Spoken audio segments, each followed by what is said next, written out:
నమస్తే అన్న, అందరికీ నమస్కారం.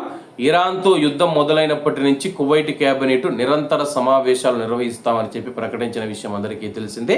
ఇందులో భాగంగా ఇరాన్ దాడులను ఖండిస్తూ యుఏఈకి మద్దతును కువైట్ క్యాబినెట్ పునరుద్ఘాటించింది. వేగంగా మారుతూ ఉన్న పరిస్థితుల నేపథ్యంలో తాజా స్థానిక మరియు ప్రాంతీయ పరిణామాలను పర్యవేక్షించడానికి కువైట్ క్యాబినెట్ నిరంతర సమావేశంలో ఉంది.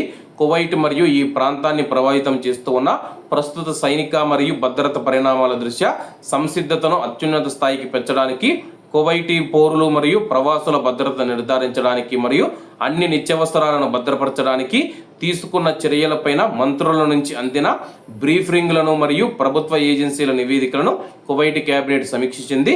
కువైట్ మరియు గల్ఫ్ దేశాలు ఈ ప్రాంతం పైన ఇరాన్ దాడుల నేపథ్యంలో తాజా ప్రాంతీయ పరిణామాలు మరియు ప్రస్తుత సైనిక ఉద్రిక్తతపై కూడా మంత్రివర్గానికి సమాచారం అందించబడింది.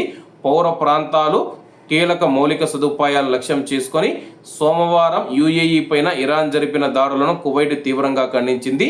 యుఏఈకి కువైట్ పూర్తి సంఘీభావం తెలుపుతుందని, దాని భద్రత, స్థిరత్వం, జాతీయ ప్రయోజనాలు మరియు సార్వభౌమత్వాన్ని కాపాడుకోవడానికి తీసుకుంటూ ఉన్న యుఏఈ అన్ని చర్యలకు కువైట్ ప్రభుత్వం, కువైట్ క్యాబినెట్ మద్దతిస్తూ ఉందని చెప్పేసి కువైట్ క్యాబినెట్ పునరుద్ఘాటించింది. ప్రస్తుతం మిడిల్ ఈస్ట్లో మనం చూసుకుంటే పశ్చిమాసియాలో ఇరాన్ దాడులను మేము తీవ్రంగా ఖండిస్తూ ఉన్నాము.